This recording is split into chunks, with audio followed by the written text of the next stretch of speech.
My name's Diane Gwilt and I'm the Head of Collection Care and Access Projects at the National Museum of Wales in Cardiff.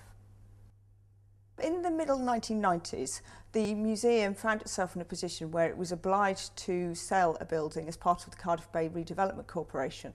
And this posed a problem for the organisation in that it ended up with a whole load of stuff that it had nowhere to put.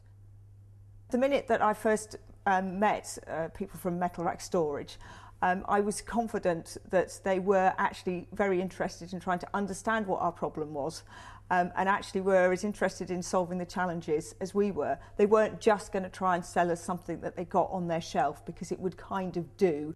The person responsible for the harps was very concerned about their stability.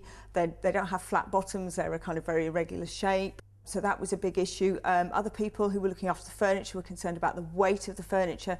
It was, how can you put a piece of furniture on a shelf? You've got to stand it on the floor, because the shelf won't be strong enough to take the furniture and then it's going to get damaged.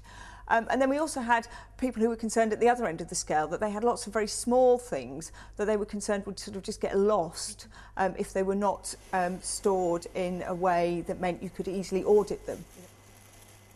Once Metal Rack Storage were awarded the contract for this work, there was still a lot to be done between that point and the point that actually anybody arrived on site. I knew I would be able to trust Metal Rack Storage to take that process forward without inflating the price.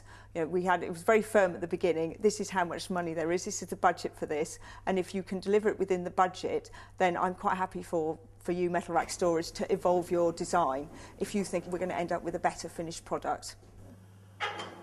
They came up with some really ingenious solutions that I don't think we would have ever thought of if we hadn't have had their knowledge, their input at an early stage into the process based on their experience of applying racking to a whole range of sort of museums and in fact other industries.